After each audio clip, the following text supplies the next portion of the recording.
Right, hi everyone, and welcome to the second 102 session of today. So this session we've got Jay Carino of IBM, and she's going to be delivering a session on testing the mainframe, or testing mainframe applications as a newbie. So we've had Jay before at the in-person conference at Wiltshire, and it was really well received. So I'm really looking forward to this one. But yeah, without further ado, I'll hand you over to Jade, and she'll let you know a little bit about herself and her presentation. So over to you, Jade. Thank you, Chris. So, hi everyone. My name's Jade. I'm a software engineer and I work in the Galassa open source project. I've been with the project for about 4.5 years, and I've actually been, in my career for 5 years. So, pretty much been with Galassa for the whole of my technical career so far. I obviously, as it says, I am a software engineer, but in the last couple of years, I would say I've sort of taken on more of a role in the project as looking after our infrastructure, and improving our build and release processes, and also getting to do stuff like this, coming to different conferences and getting to speak about the project and share it with the industry a bit more. So yeah. Cool. So a bit of a session outline. As you've probably read on the agenda, I'm going to talk a little bit today about, integration testing mainframe applications and why that actually can be a huge challenge if you're new to the world of mainframe. So either if you're an early professional or if you're someone that's been in another sort of technical domain and then come over to mainframe. You know, people typically get put on sort of testing activities when they're newer, but testing a mainframe application as a newbie is full of challenges. Galassa, the project that I work on, is an open source solution that we feel helps people to integration test mainframe applications without, needing too much deep technical knowledge into the mainframe. There's really, we're trying to make something that's really a low barrier to entry for people, and get people sort of excited in that regard. So with this being a 102 session, I don't want to sort of have too many, slides, too much, technical chit chat and going into sort of nitty gritty things. I actually want to spend most of the session today on a demo, which is going to show you all the way from installing Galassa to your machine, making sure that you have the prerequisite technology, setting up your environment, all the way to writing your first Galassa test and running that locally. So as it says, I hope that you should leave this session with the confidence, or at least the inspiration to maybe go away and install Galassa and have a go at writing your first test at some point. So this is a quote that myself and my team like to just put up when we start these kind of intro presentations. So we found when speaking to a lot of customers and users in the mainframe space that still the majority of testing on mainframe applications is performed manually. It's really difficult, repetitive, and obviously that leads to it being ridiculously error prone. So we've spoken to people who literally still have playbooks of their tests, either in sort of a Word doc or a spreadsheet, and they're just going through this playbook of tests and executing them one by one, and then sort of recording the results manually. So that leads to a bunch of different problems, and it's not the most effective way to work. So kind of going into why exactly do we test in the first place? We obviously want the code that we have written to work. We want it to keep working as things change, as we make new developments or as we make fixes. We don't want to break anything that previously worked. Obviously, in this day and age, with all the CI/CD that we have, we want to be able to develop faster and with more confidence. Going back to the previous slide, we want to make sure that we're freeing up people from the really boring and repetitive tasks and making sure that they can focus on higher value work. And finally, we all make mistakes. Everyone, the most skilled coder can still make a mistake that needs to be tested for it to be picked up. So for many of us that are on this session and people working in mainframe, the types of applications that we're working on can be absolutely huge, and the structure of them pretty much what people would describe as a monolith. So I've just come from a conference on Monday, Tuesday, and hearing about, a big user of mainframe and the way that their applications all sit together. it sort of got me thinking about if they were to try and sort of implement some testing in their application, it would just be a huge amount of unit tests. And it would be really impossible to effectively test that with unit tests alone. So unit tests obviously test one component of a software, but they don't go through, the entire stack, and it doesn't integrate between all the different components, all the different layers of that application. So this is why integration testing, when it comes to mainframe applications, is really, really challenging, because the applications and the architectures of that are really often hybrid. So something like this diagram that we've got here. So you may have an application that has, you interact with it through a web browser that talks to a web server that's sat on, an on or off-premise cloud. That's going to talk to a Kix application that's sitting on a ZOS LPAR, and then that will interact with some sort of database on the back end. So really, when we're talking about testing these types of applications, the challenge is, how do you exercise what's called, the system of engagement, which would be the web browser that someone's going to go on and use, but verify that that has actually gone through into the system of record. So yes, you might test the web browser part, get a 200 OK response, but that doesn't necessarily mean that that's gone all the way through the stack and that's made it to the database and that's persisted the correct data or retrieved the correct data, because there's a range of internet connected platforms here, as you can see from the diagram, and that requires a range of different testing technologies. So for your web browser, just as an example, you would need Selenium, but then as an example, but then for all of these different parts, you would need a completely different set of tools because they're on different platforms. The good thing is you don't need to be an expert mainframer to be able to test on the mainframe. So I'm hoping that what you're going to hear about Galassa and what you're going to see in the demos is going to give you the confidence to know that if you are new in this area, you don't need to be an expert. You don't need to understand, all the obscurities of mainframe technology to be able to write effective tests that test applications for the mainframe. So what is Galassa? So Galassa is an integration testing framework that allows you to test ZOS and distributed environments out of the box. Now, the way it does this is through something called Galassa managers, which I'll go into a little bit more of technical detail what that means in a moment. But with Galassa, you can have any combination of managers in a Galassa test, which essentially allows you to test each part of your application in that single testing context. So the way it does this is through the manager APIs. Those can connect to and use all of the different testing technologies that you might need to, as I mentioned, to exercise that system of engagement at the front and then verify that that made it through to the system of record on the back. So what are Galassa managers? So they are essentially Java packages that expose a simple interface to allow testers to interact with different test tooling in a Galassa test. Again, I'll show you a little bit more about what a Galassa test looks like in the demos. But this is just an example of some of our managers, which are all available out of the box with Galassa. So as I mentioned, this is an open source project. All of our source code is available on GitHub, but any of our managers, the Java packages that contain these, are available on Maven Central. So anyone who is wanting to use a manager in their test project simply needs to declare that manager as a dependency, and then they're able to use that manager in their Galassa tests. So managers are also written by subject matter experts, so they are internally quite complex, the code that makes that up. But for you, for the tester, for the person that's using it, as I mentioned, it's a really simple interface that's exposed, and you have a really simple way of interacting with all these different test toolings.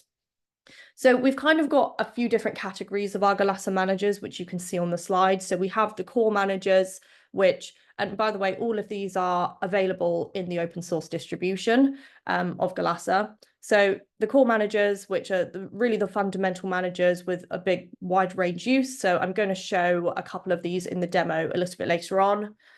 We have some more specific product managers. So for example, a Kix manager, a DB2 manager, I believe that's meant to say MQ manager. I think I have a typo there, apologies. But these are managers that interact with specific products. And we have, you know, consumers that have their own managers they've created to, you know, connect to their specific platforms. We also have some extra managers which orchestrate, you know, integration of software tools. So that would be stuff like a Selenium manager, a Docker manager. As mentioned, many of our users have started to create their own managers, and some keep them for themselves, but some also contribute that back to us in the open source, because of course we haven't exhausted the list of test tooling in the world that you could possibly want to connect to. We have a big list of it, but it's possible that people, you know, might want to write their own managers and use, you know, their specific services that they need in their team. So obviously this is a mainframe conference, so I have just pulled up a screenshot of, this is just from the Galassa website, which is at galassa.dev. And these are some of our managers that are specific to the mainframe. So as you can see, we have a whole lot of things, a lot of ZOS, some Kix managers, also the MQ manager. And what do these help you to do? So this is just a list here of some really common use cases, some things that these managers allow you to do in your tests. So, you know, use a ZOS console to issue and retrieve responses, manage file transfers from ZOS. A huge one, which is what I'm going to show in the demo, is executing 3270 terminal interactions. Linking to Kix, connecting to your Kix region, writing data to a TSQ. So there's a whole load of things that these managers can do. As I mentioned, they are written by subject matter experts, so their internal workings of how to do these are rather complex, but as the user, you really just need to know what it is you want to do, and you are able to do it very simply with the interfaces.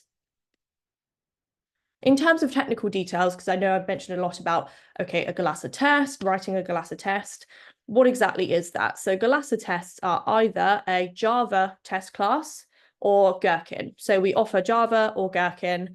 You know, if you don't have Java programming skills, but you still want to be able to write a test in sort of business-oriented language, then this is where someone would write a Gherkin-based Galassa test. But the vast majority of our users write their Galassa tests in Java. If you've ever used JUnit, a Galassa test is a very similar structure to a JUnit sort of test class. In terms of IDEs, you can use any IDE to obviously write your Galassa tests, but also run them. And the reason for this is the main way of using Galassa is through the Galassa CLI, which is called Galassa Control. So you can write your tests and run them from any IDE's terminal. In terms of platforms, you can run Galassa on Windows, Linux, or Mac. And we offer both Maven or Gradle to use as your build tool. So once you've written your Galassa test in Java, for example, whichever your preference is between Maven or Gradle, you can make that choice and build with either of those tools. So as I mentioned, I want to spend most of this session really on a demo to kind of show you from the ground up, installing Galassa, getting your environment set up, creating a Galassa test project, show you a little bit about what that looks like. Then we're going to write a test and then configure that to actually connect to a test environment. And then we're going to use the Galassa CLI to run that test locally. So for this demo, I am going to be using a simulated mainframe application called SimBank, which is running on my machine right now.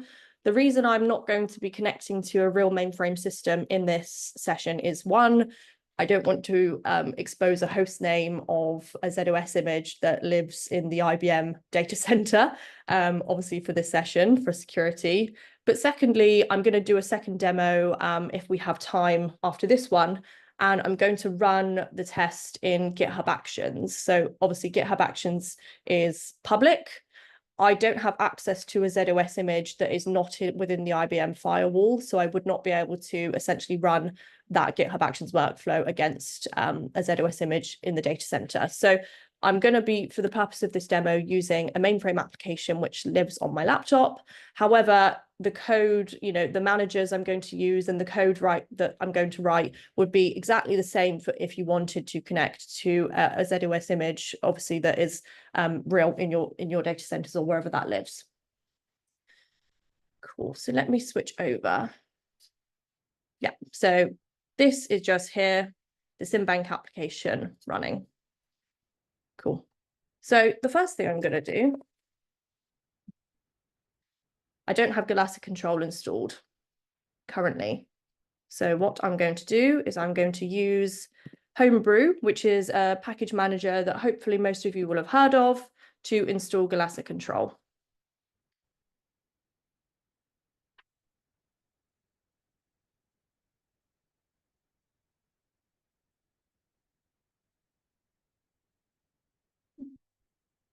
Great. So I've now got the Galasa CLI installed just with a couple of Homebrew install commands. I also need Java because I'm going to be writing a Galasa test in Java. And I also, Gradle is my build tool of choice. So, okay, I've got Galasa control, I've got Java, I've got Gradle. Those are the only prerequisite technologies you need installed on your machine to be able to start using Galasa. So the first thing I'm going to do is initialize my local environment. And I'm going to do that by doing a Galasa control local init. And the log flag essentially just means that I'm logging to this terminal instead of to a file, for example. Cool. So I've created what's called my Galasa home. You can see from this output, creating a bunch of files. So what exactly is your Galasa home? So this lives in your home directory at the .galasa path. And your Galasa home is essentially a set of files that help Galasa to connect to your different test environments and test systems. So I have here my Galasa home. The two files that I'm going to show for this that are probably the most important for this demo and what I'm going to show today are the CPS properties and the credentials properties. So firstly, CPS. It essentially is a Java properties file which helps your Galasa tests, the Java, to connect to different test systems. So when you do a Galasa control local init, it will create your Galasa home and it will give you this kind of, these commented out properties to help you build upon that and, to know what the correct structure is to write those.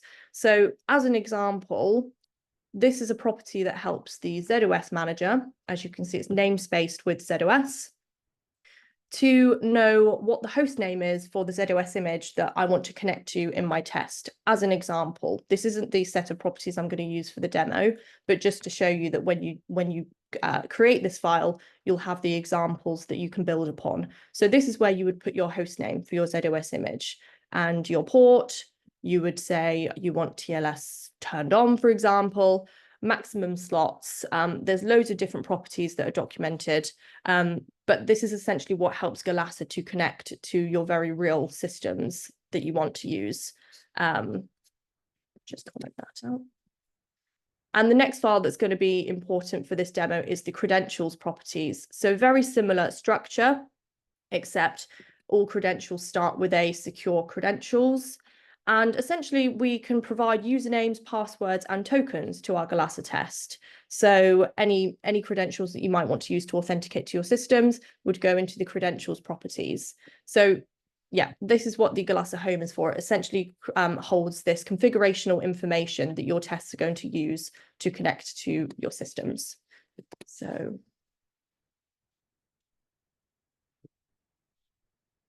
perfect. So now we're going to create a Galasa test project. So for this demo, I'm going to be using Java. Obviously, as I mentioned, you can write Galasa tests in Gherkin, but I'm going to be using Java for this demonstration. So I'm going to create a test project, which is going to create me a Java project in the correct structure that Galasa expects it.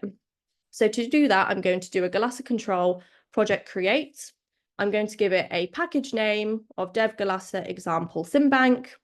I'm going to list some features that I want to test. So for this test, I'm going to test a login. So I give it the feature of login.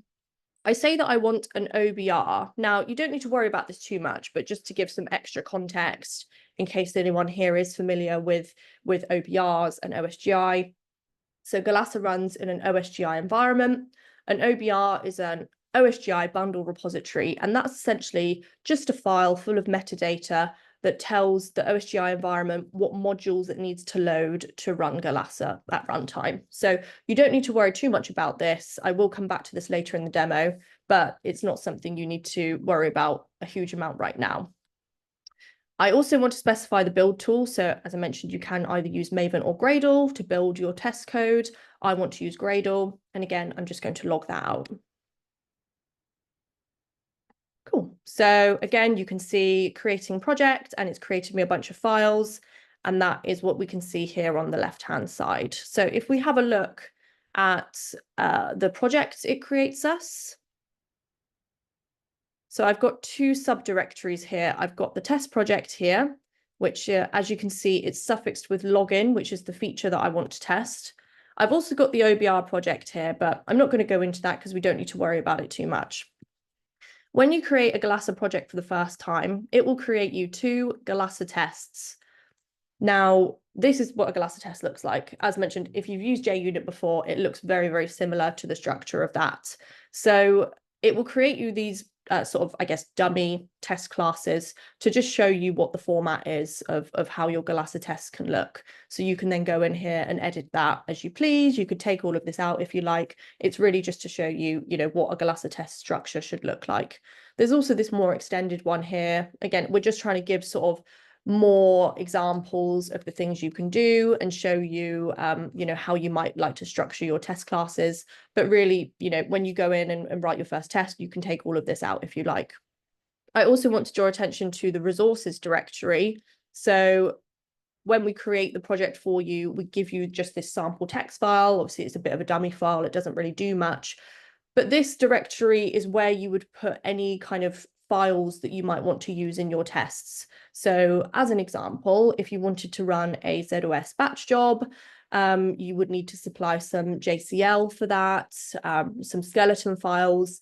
They would live here in the resources, the resources directory, and then your Galassa test could read that in and use that in the test. Yeah, so as I mentioned, JCL, skeleton files, COBOL programs to load into Kix. You would simply put these in the resources, and then they could be used by your Galassa tests. So we also generate the Gradle file. And now this is really important. So this is where you can tell your test project which managers you want to use. So as I mentioned earlier, Galassa managers are just Java packages that live in Maven Central. When we create your project for the first time, we give you the core manager and the artifact manager just as, as a base to work from, because these are two of the most sort of basic managers that we provide, and just to show you how you bring your managers in. But this is where you would add any other managers you want to use simply as a new dependency, and then you would be able to use them in your test. So what I'm going to do is pull in two more managers that I know I want to use in my test, simply by adding them as two new dependencies. Now, obviously, if I'd have chosen Maven as my build tool, then I would have a POM here, and I would do the same in a POM format. But for Gradle, I just need to declare these two managers as an implementation, and then I will be able to use them in my test shortly. So I want to use the ZOS manager, and I also want to use the ZOS 3270 manager.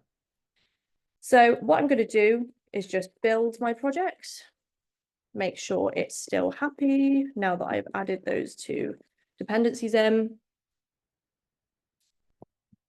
I need to go into my project first before I can build it.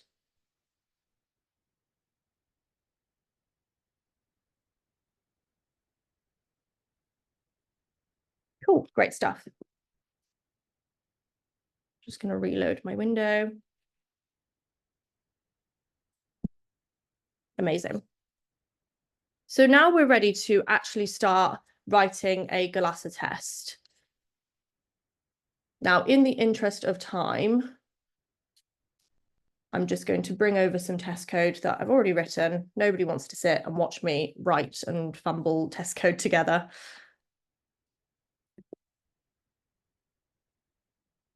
Cool. So firstly, when you start writing a Galassa test, to bring in the managers that you want to use and inject them into your test, we use annotations. So here I'm saying I want a ZOS image and I want a ZOS 3270 terminal. And I've simply injected them into my test by using the annotations. Now, one thing I do want to show, as I've mentioned, managers expose a really simple interface, and that's how, as a tester, you get to use all the really complex functionality, but in a very simple way. So if I open up this iTerminal interface, you can see a bunch of different things that someone might want to do with a terminal. So do you want to check if it's connected? You want to connect it, disconnect it. You want to type, you want to tab, you want to enter. You have all of the function keys, PF1, etc. So that's how you interact with all of these, interact with your terminal, but in a very simple way. Cool. So now I'm going to bring over a test method.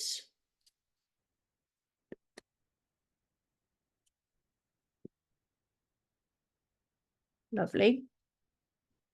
And I'll just talk through a few things that are happening here. So firstly, I'm going to get my credentials to use to log into Symbank.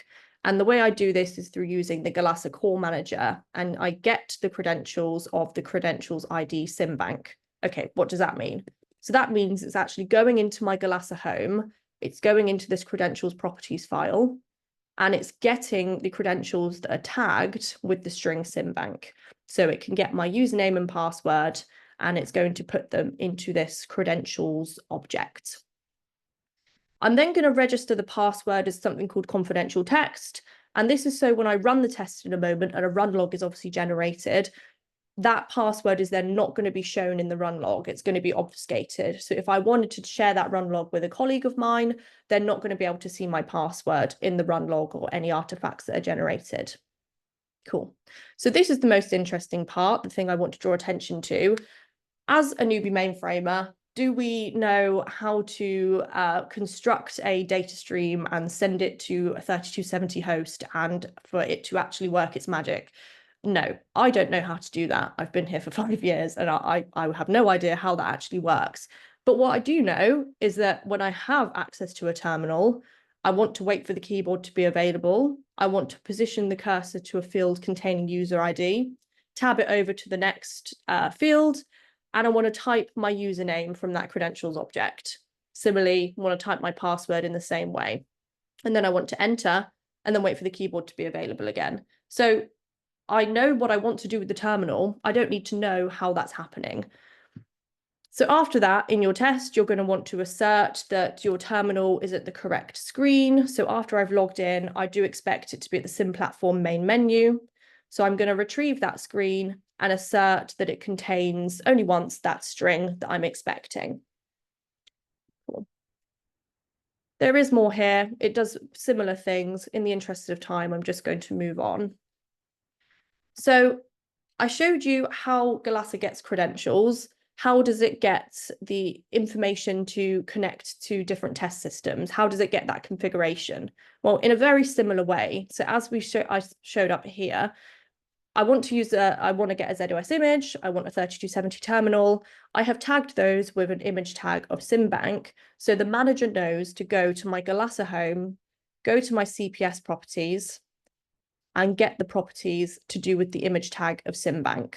So it's got the host name. Obviously, Symbank is running on my laptop, so this is my machine. The port, the TLS is false, etc. So this is how you would connect your Java to a real test system. That's how they sort of connect. Cool. So now I've written some code, or brought it over, I should say. Just going to build that, make sure it's happy, and it is. So now I'm going to run the test locally. And the way you do that, again, with the Galassa CLI, you do a run submit local. I need to point at the OBR. So as I mentioned, I'm not going to go too deeply into what an OBR is, but I need to point at the OBR file, which tells the runtime what modules it needs to load. I'm going to give it the class name, which was obviously test login. That's my class that I've just written. And I'm going to log again to just the console.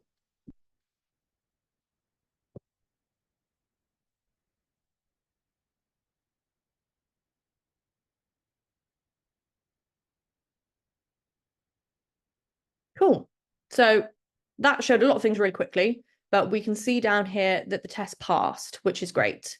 If I scroll up here, what I can actually see in the run log is all of those 3270 terminal interactions that we coded in the Java. So we go to sim platform, enter my user ID, enter my password, which you can see has been obfuscated. So I could share this run log with someone. And then we've gone through to the sim platform main menu and we can see the bank test application as we expected. So that is a really simple scenario, a really simple use case, but that's something that is definitely going to be something that as a tester, you would need to do to test your mainframe applications. You would need to authenticate to the application. You would want to check that the contents of the screen are as expected before continuing. And then you can use any of those methods in the terminal interface, PF1, whichever, to then continue to interact with your application and check that things are expected, all in a very simple way without really needing to know the background mechanics of what's happening there. Cool. So that was the first demo. I realized that we are coming close to time. So I did have a second demo, which is to show you how to then run Galassa in automation. So, right, what we've just done is run a test locally. We've written the test, we've ran it locally. That's great. That's really useful for someone who's getting to know Galassa. You're writing your first test. You want to see how that works. You want to check your first test does what you're expecting. But it's not obviously a most sophisticated solution and a sophisticated way to use Galassa to just have a bunch of tests that you need to run manually locally. So you would then move on to using Galassa in automation.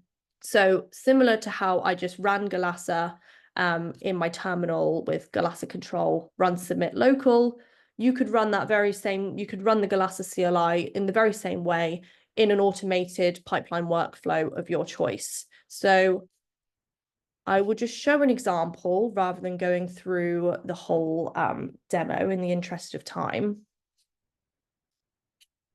But here is a demo project I have set up. And hopefully the structure is, I know you've only just seen it in this session, but maybe a little bit familiar. This is the exact same test project that I have just created and coded a moment ago. So the exact same test code, exact same test project in this GitHub repo. And you don't need to change anything about your tests to be able to run them in automation. That very same test can run in any CI/CD pipeline of your choice. The only thing I've needed to set up is a GitHub Actions workflow to run that test. So setting up prerequisite technology, setting up the Galassa environment, the same way I did on my machine, and then running the Galassa test locally in automation in the GitHub Actions runner. And this is one I did last night. So just to show you the run log, as hopefully it will be very, very similar. Yep, so exact same test being run, but obviously in a GitHub Actions runner away from my machine. And this was set off when I pushed some changes to this GitHub repository. So really, after running your tests locally, you can then move to the point of having them set up in a CI/CD pipeline so that anytime you make a change to that application, the same Galassa test is running again to check that there's no regressions and check that everything is okay. So really, we're trying to help people move to that sort of shift left approach to testing to be able to tell if you've introduced any defects a lot sooner. So those are the two first ways to run Galassa. Now I'll just touch quickly on running Galassa in a service. This is obviously a bit too much in-depth information for this if this is your first time hearing about Galassa, but just think it's an important point to touch on because we do want all of our users to kind of make this journey through, obviously, firstly, setting up Galassa locally, then using Galassa in automation in a CI/CD pipeline, but then we would the most efficient way to use Galassa when you get to this point in the journey is using what's called a Galassa service. So that is a Galassa service is a cloud native Kubernetes application where you can run Galassa away from your workstation. All of the test artifacts and configuration are shared across your team. And this is where you would be able to run, many Galassa tests in parallel at scale, which is, of course, important for mainframe applications where there is going to be a huge amount of test material, a huge amount of tests you're going to want to run. Obviously, when you're doing local and automation runs of Galassa, you're not going to be able to hit that parallelism to be able to run all those tests at the same time. So really, when you're, an established user of Galassa, we have people installing Galassa services and then calling upon their test material, and that runs sort of like testing as a service, away from their workstation. And really, that's what we're wanting people to sort of get to. So Hey, these are sorry, just before you carry on, just have one question if you're happy to answer it, just from Wendell. Just saying away from my machine, when you're saying away from my machine, are you talking about a real mainframe? So I think she just wants clarification on what you mean when you say away from my machine. Absolutely. So obviously the mainframe would be your testing environment. So I could connect to a mainframe from my laptop right now. You could obviously connect in a CI/CD pipeline. So that's your test environment. What I'm talking about when I say running Galassa away from your machine is where you're going to run Galassa. So obviously in that demo I just showed, I ran Galassa on my laptop. When you start to use Galassa in automation, obviously you're running Galassa in GitHub Actions or Tekton or Jenkins, whichever pipeline you want to use.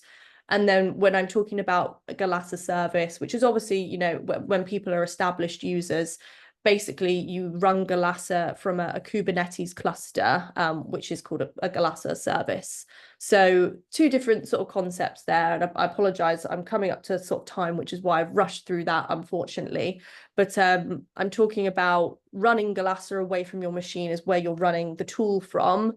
But you can obviously connect to a mainframe from whichever, local automation or a service. So two different things, where you're running Galassa from and where is the test environment that you're trying to connect to. I hope that sort of clears that up a little bit more. They said thanks. Yeah, thank you, Jade. I really appreciate that. Thank you. Great stuff. Would love to have spent more time on it, but these demos do take a while. Cool. So I just thought I'd throw up some real world use cases because I appreciate, the demo I showed is just to show you, how you get started and what sort of things you might want to do in a test. But really, I think it's interesting to see what actual users are doing. So I won't talk through these, but obviously the slides are available for you to download if you want to have a bit more of a read about this. And obviously, some of this might really pertain to stuff that you do in your organization. It might, seem similar to the sort of use cases that you might want to use Galassa for. So please do have a look at the slides and have more of a read of that in your own time. Cool. So in terms of how can you start to use Galassa? So if you go to our website, we have our getting started documentation, and that will take you through quite a similar journey to what I just showed in the demo. So all the way from installing, setting up your first project, setting up your Galassa home or your local environment, and then writing your first test. So if you go to our docs, you can sort of follow that journey through and have a go yourself. I'm hoping from the demo, it kind of showed, in 25 minutes or so that you can go from installing to writing your first test. So I hope that it's sort of giving you the confidence that you could go away and do that from our docs. You obviously can go away and download the Galassa CLI, and also you can have a look at our source code. So being an open source project, all of our code is available on GitHub at the Galassa-dev organization. So, go ahead, have a look at our source code, download the CLI and just start to have a go. So obviously, I've mentioned a few times, we are open source. So, you're free to use Galassa, download it, and even contribute back to the project. So, if you start to read through the docs, start to have a look at things and you realize that there's something you would like to contribute, a documentation fix, you know, an improvement, then you are more than welcome to contribute that back to us and contact us, and, you know, become a part of the project. We are part of the OMP and the Linux Foundation, so all of our meetings, our scrums, our iteration kickoffs, they're open for anyone to observe, you know, share ideas and share thoughts with us, and we do really welcome that. So some key takeaways. We spoke a little bit about the start that integration testing mainframe applications is really challenging, especially being a newer person to this domain of technology, whether you're an early professional or whether you're someone that's come from a different area of tech. Mainframe is really hard sometimes, especially trying to test on it. We are hoping that Scalasa can help people to easily test their mainframe applications without being an expert. So we do this through the Scalasa managers. We try to abstract the complex logic away from you and allow you to just focus on writing your tests.